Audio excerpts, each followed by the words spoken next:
بسم اللہ الرحمن الرحیم. ڈیئر اسٹوڈینٹس، السلام علیکم.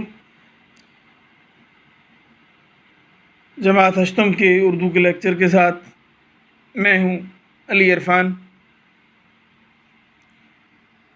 پچھلے لیکچر میں ہم نے چیپٹر درد دل کے واسطے پیدا کیا انسان کو. اس چیپٹر کے امپارٹنٹ پوائنٹس اور اس چیپٹر کے اہم نکات کو ہم نے ڈسکس کیا تھا، اور آپ کو 2 ہوم ورک دیے تھے میں نے. ایک جو آپ نے اپنی نوٹ بک پہ لکھ کر چھٹیوں کے بعد لانا ہے، اور وہ یہ تھا کہ آپ نے اسلامی تاریخ میں سے ایثار و قربانی کا اور جذبہ خدمت کا کوئی ایک واقعہ لکھ کر لانا ہے. اور دوسرا کام جو آپ کی جیب سے پاکٹ منی سے متعلق تھا کہ آپ نے اپنی جیب خرچ میں سے کسی غریب کی، کسی محلے میں، کسی گاؤں میں، شہر میں اپنے کسی غریب دوست ہے، کوئی ساتھی ہے، طالب علم ہے، آپ نے اس کی اپنے جو آپ کی پاکٹ منی اجازت دیتی ہے اتنی آپ نے اس کی مدد ضرور کرنی ہے. اور وہ چھٹیوں کے بعد جب آپ آئیں گے تو وہ مجھے آپ ضرور بتائیں گے. یہ ایک طرح سے تربیت کا ایک حصہ ہے. آج کے اس چیپٹر میں آج کے اس لیکچر میں ہم اسی چیپٹر کو آگے ڈسکس کریں گے. تو آج کے پچھلے اس میں ہم نے یہ امپورٹنٹ پوائنٹس ڈسکس کر لیے تھے. تو آج ہمارا مین جو فوکس ہوگا وہ اس سبق کے مشکل الفاظ و محاورات پر، اور اس سبق کے خلاصے پر، اور اس سبق کے مشقی سوالات سے متعلق ہوگا. تو سب سے پہلے ہم اہم الفاظ و محاورات جو ہیں ان کی ہم بات کر لیتے ہیں کہ جی کون سے ایسے امپورٹنٹ ورڈز ہیں اس چیپٹر میں. تو یہ آپ کے سامنے اچھا، ان کے علاوہ بھی کئی ایک مشکل الفاظ ایسے ہو سکتے ہیں، وہ آپ بے شک نشان لگا لیں ان پہ، اور وہ جب کالج کے کھل جائیں گے، آپ آئیں گے تو اس وقت آپ مجھ سے پوچھ سکتے ہیں. جو میں نے آپ کو اردو ڈکشنری بورڈ کی ویب سائٹ بتائی ہے اس کی مدد سے آپ ان کے الفاظ و معنی جان سکتے ہیں. اور مجھ سے کسی حوالے سے اگر آپ رابطہ کر کے پوچھ سکتے ہیں تو بھی میں حاضر. کسی استاد سے آپ پوچھ سکتے ہیں اپنے بڑوں سے معنی، اور زیادہ معنی جو ہیں وہ اس کے اندر یہ آپ کے جو فرہنگ کتاب کے آخر میں دی ہوئی ہے اس پر بھی دیے گئے ہیں. تو یہ اہم الفاظ ہیں، وہ ایک پوری فہرست بنا دی ہے اس کتاب کے مرتبین اور مصنفین نے. تو یہ 15 الفاظ اس چیپٹر میں امپورٹنٹ ہیں جن کے معنی جاننا آپ کے لیے ضروری ہیں، یا یہ وہ 15 الفاظ ہیں جو اس چیپٹر کی مدد سے آپ نئے الفاظ سیکھیں گے. ان کے علاوہ بھی کئی ایک اہم الفاظ اور مشکل الفاظ ہو سکتے ہیں، لیکن یہ امپورٹنٹ ہیں. ان کو تیار کرنا تو آپ کی ذمہ داری ہے. اشرف المخلوقات، تمتما اٹھنا، اپاہج بدرجہ اتم، اور کیا ذوالنورین، غنی، کروبیاں، دار فانی، گہوارہ، نذیر، نچھاور کرنا، نزا، مربوط، خوشنودی اور خوشگوار.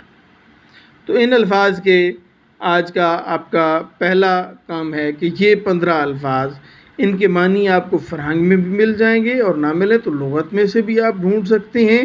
ان الفاظ کے معنی آپ نے اپنی نوٹ بک میں لکھنے ہیں. ٹھیک ہے، یہ چونکہ آسان سے الفاظ ہیں اور ان میں کوئی آپ کو زیادہ مشکل درپیش نہیں ہوگی، اس لیے بڑی آسانی سے آپ ان کے معنی ڈھونڈ سکتے ہیں. میں بتا دوں تو وہ سپون فیڈنگ ہو جائے گی. تو میں چاہتا ہوں کہ آپ خود بھی تھوڑا سا اس کتاب کے آخر پہ بھی، اور گائیڈ ڈکشنری سے اور ادھر ادھر سے آپ تلاش کر کے ان الفاظ کے معنی لکھیں، جو بڑی آسانی سے آپ کو مل جائیں گے. پھر بھی اگر اس میں آپ کو کوئی مسئلہ ہو تو جب آپ یہ ویڈیو آپ یوٹیوب کے ذریعے دیکھ رہے ہیں تو کمنٹ باکس میں آپ کمنٹ کر کے مجھے آگاہ کر سکتے ہیں کہ جی ہمیں اس حوالے سے یا کسی اور حوالے سے بھی اگر آپ کو کوئی مسئلہ درپیش ہو تو. اچھا، دوسرا اہم نقطہ اس سبق کے خلاصے کا ہے. خلاصہ کیا ہے؟ تلخیص کیا ہے؟ آپ انگلش میں اس کے لیے کیا یوز کرتے ہیں ورڈ سمری آپ کہہ سکتے ہیں، یعنی امپورٹنٹ جو نکات ہیں وہ مس نہ ہوں، اور اگر کوئی غیر ضروری واقعات یا نکات موجود ہیں کسی بھی چیپٹر کے اندر، کسی بھی تحریر کے اندر، تو ان کو علیحدہ کر دیا جائے اور ان کی تلخیص خالص کرنا، یعنی پیوریفیکیشن جس طرح سے آپ ایک عمل کہتے ہیں، تو یہ تلخیص بھی پیوریفیکیشن کا عمل ہے۔ جو امپورٹنٹ نہیں ہے اسے نکال دو اور جو امپورٹنٹ ہے اسے رکھ لو، لیکن ایک باقاعدہ ٹیکنیک کے ساتھ اور ایک مربوط نظام کے تحت، ایک مربوط تحریر میں، یہ نہیں کہ ٹکڑوں ٹکڑوں میں بٹی ہوئی تحریر دکھائی دے۔ تو تلخیص کا عمومی طور پہ یہ ہوتا ہے کہ 1/3، یعنی اگر آپ کے پاس اصل تحریر 10 سطروں کی ہے تو آپ کا خلاصہ 3 سے 3.5 سطروں پہ یا 4 سطروں پہ ہونا چاہیے۔ اگر 30 سطروں کی تحریر ہے تو آپ کا 10 سطروں پہ خلاصہ ہونا چاہیے۔ یہ ایک آئیڈیل سچویشن کی بات کی جاتی ہے، اس میں لٹریچر میں کوئی باقاعدہ رول نہیں ہے، کوئی آخری حرف آخر نہیں ہے کہ جی آپ نے 30 لائنوں والے تحریر کا 10 لائنوں میں ہی ہر صورت میں خلاصہ کرنا ہے۔ وہ 12 سطروں پہ بھی جا سکتا ہے اور 8 سطروں پہ بھی آ سکتا ہے۔ آئیڈیل سچویشن اس میں سمجھانے کے لیے بتائی جاتی ہے۔ تو اس چیپٹر کے خلاصے میں 3 اہم پوائنٹ ہیں، 3 اہم پوائنٹ ہیں بڑے اہم سے، کہ ابتدا میں اس نے وضاحت کی ہے آداب معاشرت اور حسن سلوک اور ایثار و قربانی کی، پھر اس نے اسلامی روایات میں سے 3 واقعات بیان کیے ہیں، اور آخر پہ مخلوق خدا کی خدمت کا جذبہ رکھنے کا درس دیا ہے۔ یہ 3 پوائنٹس ہیں اس چیپٹر میں جن کو آپ بڑے مربوط اور شاندار انداز میں لکھ سکتے ہیں۔ کیا؟ آداب معاشرت، حسن سلوک، ایثار و قربانی اور بھائی چارہ، اس کی اس نے ابتدا میں وضاحت دی ہے کہ یہ کیا ہیں اور ان کی معاشرے میں کیا اہمیت ہے۔ پھر اسلامی تاریخ میں سے 3 واقعات بیان کیے ہیں، اور پھر آخر میں مخلوق خدا کی خدمت کا جذبہ ابھارنے کی کوشش یا درس دینے کی کوشش کی ہے۔ مخلوق خدا کی خدمت کا، خلق خدا کی خدمت یا خدمت خلق کا درس دیا ہے۔ تو یہ 3 پوائنٹس کی مدد سے آپ بڑی آسانی سے بڑا اچھا سا خلاصہ تحریر کر سکتے ہیں 10 سے 12 سطروں کا۔ تو یہ آپ کا دوسرا کام ہے کہ آپ خلاصہ لکھیں 10 سے 12 سطروں پہ مشتمل۔ اچھا، اگر آپ کو خلاصہ لکھنے میں کوئی مشکل درپیش آ سکتی ہے تو میں یہاں پہ اس خلاصے کے لیے آپ کو مختصراً آپ کو مزید یعنی طریقہ کار بتا دیتا ہوں کہ جی آپ نے کیا امپورٹنٹ پوائنٹس آپ نے اس میں بیان کرنے ہیں اور کن ان امپورٹنٹ پوائنٹس کو آپ نے چھوڑ دینا ہے۔ کوئی بھی، یہ میں صرف آپ کو اس کی خلاصے کی جو سٹارٹنگ ہے، جو آغاز ہے، وہ صرف آپ کو بتا رہا ہوں۔ مکمل خلاصہ لکھ کر میں نہیں دوں گا، خلاصہ آپ نے لکھنا ہے۔ خلاصہ میں نے سمجھا دیا ہے، خلاصہ لکھنا آپ کا کام ہے۔ ظاہر ہے آپ 8ویں جماعت میں آ چکے ہیں اور 8ویں کچھ آپ چھوٹے بچے نہیں ہیں، اب تک یقیناً آپ کو خلاصہ لکھنا آپ نے پچھلی کلاسز میں بھی لکھا ہوگا۔ پھر میں نے مزید پوائنٹ بتا بھی دیا ہے، اور ابتدائیہ میں آپ کو سکھا بھی رہا ہوں کہ کوئی بھی معاشرہ اعلیٰ اخلاقی اقدار کے بغیر ممکن نہیں ہے۔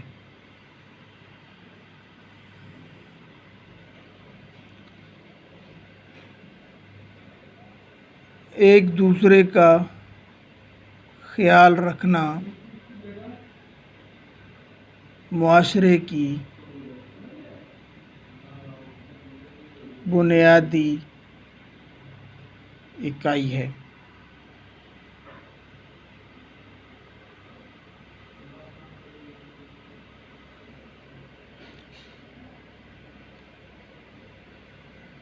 اسلامی تاریخ اور روایات بھی ہمیں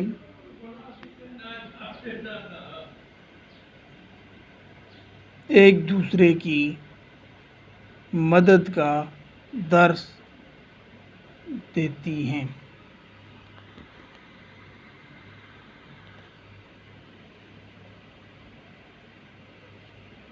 حضرت صلی اللہ علیہ وآلہ وسلم اور صحابہ کرام کی زندگیاں اس حوالے سے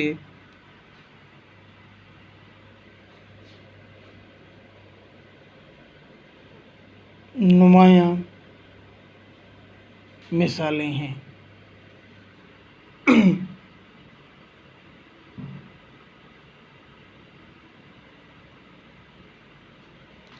اب اس نقطے سے آگے آپ نے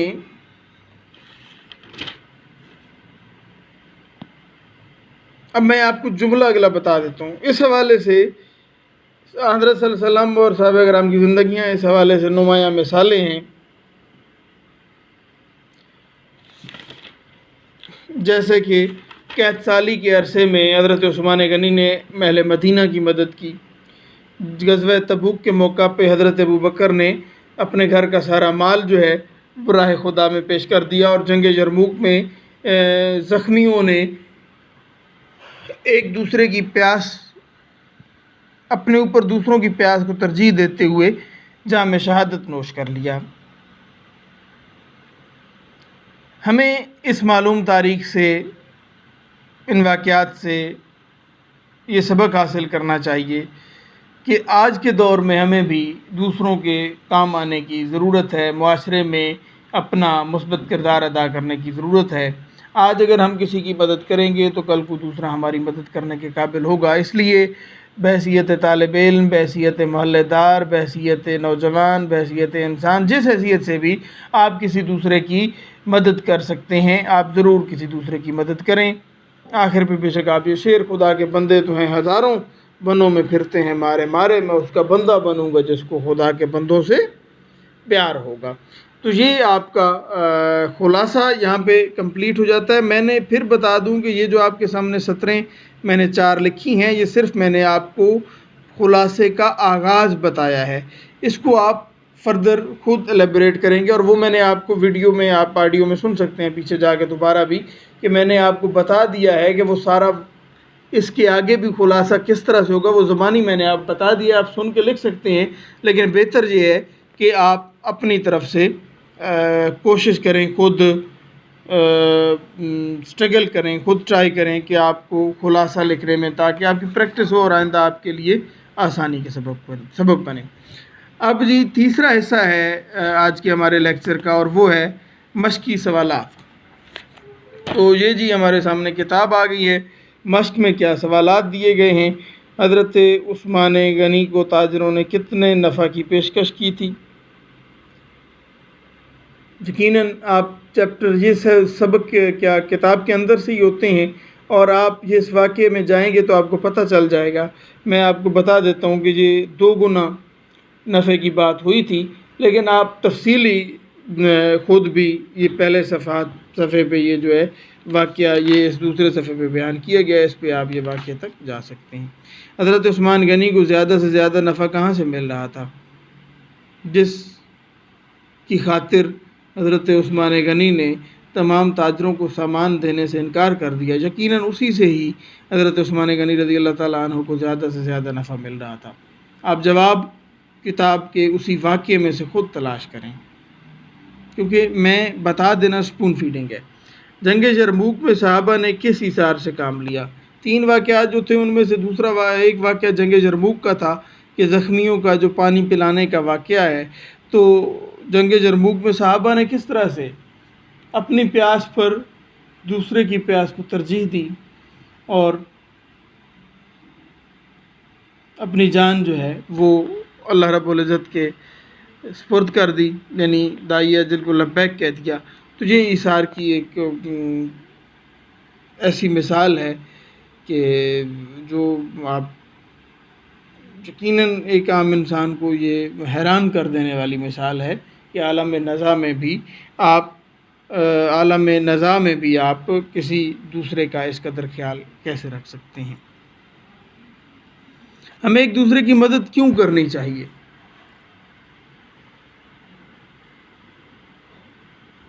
اس دنیا میں بھی اور آخرت میں بھی آپ کو اپنی نیکی کا اجر ملے گا۔ یہ پہلی وجہ ہے کسی دوسرے کی مدد کرنے کی۔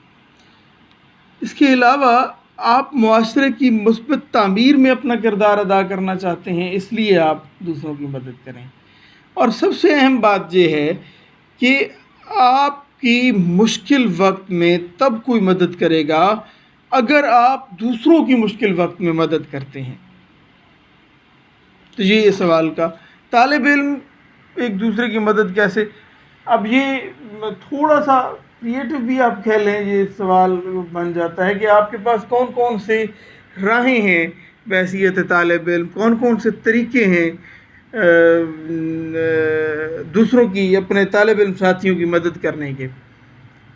ایک طالب علم اگر کسی دوسرے طالب علم کو کسی چیپٹر میں، کسی سبق میں، کسی سوال میں، کسی پرابلم، میتھمیٹیکل پرابلم، سائنسز کے کسی ٹاپک میں، فارمولے میں، کسی ایشو میں، یا اردو کے کسی نقطے میں، کسی سوشل سائنسز کے ٹاپک میں کوئی مسئلہ ہے اور وہ اس کو سمجھا سکتا ہے، تو یہ ایک مدد کرنے کا طریقہ کار ہے۔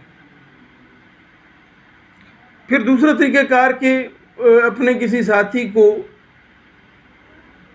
کاغذ، قلم، نوٹ بک، پین یا کوئی دیگر انسٹرومنٹ جو آپ کے سائنسز میں استعمال ہونے والے ہیں، سائنسز کے پریکٹیکلز میں استعمال ہونے، وہ اگر کسی کو کوئی ضرورت ہے، کوئی سامان، تو وہ مہیا کر کے، ضرورت کے وقت وہ سامان مہیا کر کے آپ اپنے دوستوں کی مدد کر سکتے ہیں۔ تیسری رائے یہ ہے کہ آپ کے کوئی دوست ساتھی وہ غریب ہیں، وہ استطاعت نہیں رکھتے کہ وہ اپنے تعلیمی اخراجات پورے کر سکیں، تو آپ مستقل بنیادوں پہ بھی اور کبھی کبھار گاہے گاہے بھی آپ ان کی اپنی پاکٹ منی سے یا اپنے پیسوں کی مدد سے ان کی مدد کر سکتے ہیں۔ تو یہ چاند ایک اہم اپنی کتابیں خرید کر دینا، یہ کوئی مالی حالت کی مدد ہے۔ تو آپ طالب علم کی حیثیت سے یہ مختلف طریقے ہیں، اور یہ مختلف طریقے بتانے کا مقصد ایک یہ بھی تھا کہ آپ کے ذہن میں ہو کہ آپ ان طریقوں سے جب مدد کر سکتے ہیں تو آپ کو ان طریقوں میں سے کوئی نہ کوئی طریقہ اپنانا بھی چاہیے دوسروں کی مدد کرنے کے لیے۔ ویسے ہی تو انسان دوسروں کے ساتھ ہمارا رویہ کیسا ہونا چاہیے؟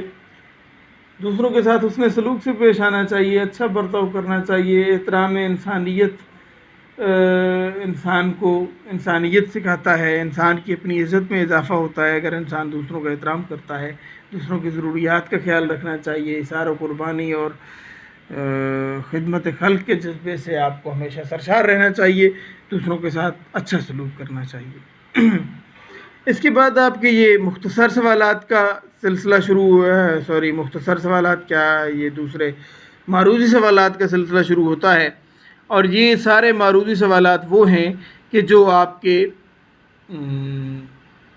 دیے ہوئے ہیں سلیبس کی، یہ کیا اس میں چیپٹر کے اندر، تو آپ چیپٹر سے دیکھ کر یہ کثیر الانتخابی سوالات کے جوابات ہیں، اور ایک کالم الف کو کالم بے سے ملانے والے سوالات کے جوابات ہیں، یہ درست غلط سوالات و جوابات ہیں۔ اچھا، یہ سارے جو ہیں یہ خالی جگہ فل کرنے کے سوالات و جوابات ہیں۔ یہ تمام آپ نے بھرپور انداز میں سوری اسے کاپی کیا اسے آپ نے فل کرنے ہیں چیپٹر کی مدد سے، چیپٹر ریڈنگ کرتے ہوئے۔ اب جو 2-3 امپورٹنٹ پوائنٹ رہ جاتے ہیں، ایک حضرت عثمان غنی کو ذو النورین کیوں کہا جاتا ہے؟ نور کہتے ہیں، نورین ہے جمع نور کی، نورین جمع ہے، صیغہ یعنی تثنیہ کا صیغہ ہے، دو کا صیغہ ہے۔ عربی میں جس طرح سے اردو میں واحد اور جمع ہوتے ہیں، عربی میں واحد تثنیہ اور جمع ہوتے ہیں، یعنی واحد کا صیغہ، پھر تثنیہ دو کا صیغہ اور پھر جمع کا صیغہ۔ تو نورین تثنیہ کا صیغہ ہے، یعنی دو نور۔ اور ذو کا لفظ جو ہے وہ یہ زی کا لفظ بھی استعمال ہوتا ہے اور ذو کا لفظ بھی استعمال ہوتا ہے۔ یہ آپ کہہ لیں کہ کسی اسم کی ملکیت ظاہر کرنے کے لیے ظاہر کیا جاتا ہے، تو ذو النورین کا مطلب بنتا ہے دو نوروں والا۔ چونکہ حضرت صلی اللہ علیہ وآلہ وسلم کی 2 بیٹیاں آپ کے عقد میں تھیں، اس لیے آپ کو ذو النورین کہا جاتا ہے۔ اس کے علاوہ یہ جملے بنانے ہیں، الفاظ کے متضاد لکھنے ہیں اور ان کو جملوں میں استعمال کرنا ہے۔ پچھلی چیپٹر میں اس کی میں نے آپ کو پریکٹس لکھ کر کرائی تھی، اب اس میں آپ نے یہ تمام الفاظ کے متضاد اور ان کو جملوں میں استعمال آپ نے خود کر کے لانا ہے۔ تو یہ آپ کی ایکسرسائز بن جاتی ہے، جس میں آپ نے سوال نمبر 1 مختصر سوالات کے جوابات لکھ کر لانے ہیں، پھر آپ نے یہ سوال نمبر 5 لکھ کر لانا ہے جس میں الفاظ کو جملوں میں آپ نے استعمال کرنا ہے، پھر آپ نے یہ سوال نمبر 9 ہے جو آپ نے لکھ کر لانا ہے حضرت عثمان کو ذو النورین کیوں کہا جاتا ہے۔ محاورہ اور اس کی وضاحت جو ہے وہ میں اگلے لیکچر میں کروں گا، اور اس کے علاوہ میں نے آج کے لیے آپ کو خلاصہ لکھنے کا کام دیا ہے اور یہ ان الفاظ کے معنی لکھنے کا کام دیا ہے۔ تو یہ آپ نے اپنی نوٹ بک ہر حالت میں مکمل کر کے لانی ہے۔ اگر اس حوالے سے آپ کو کوئی مسئلہ ہو لیکچر کے حوالے سے تو آپ کمنٹ باکس میں مجھ تک اپنی رائے پہنچا سکتے ہیں، بات کر سکتے ہیں، میں اس کا جواب دوں گا۔ اس کے ساتھ ہی ہماری آج کی یہ ویڈیو، آج کا ہمارا یہ لیکچر اختتام پذیر ہوتا ہے۔ خوش رہیں، خوش رکھیں، اللہ حافظ۔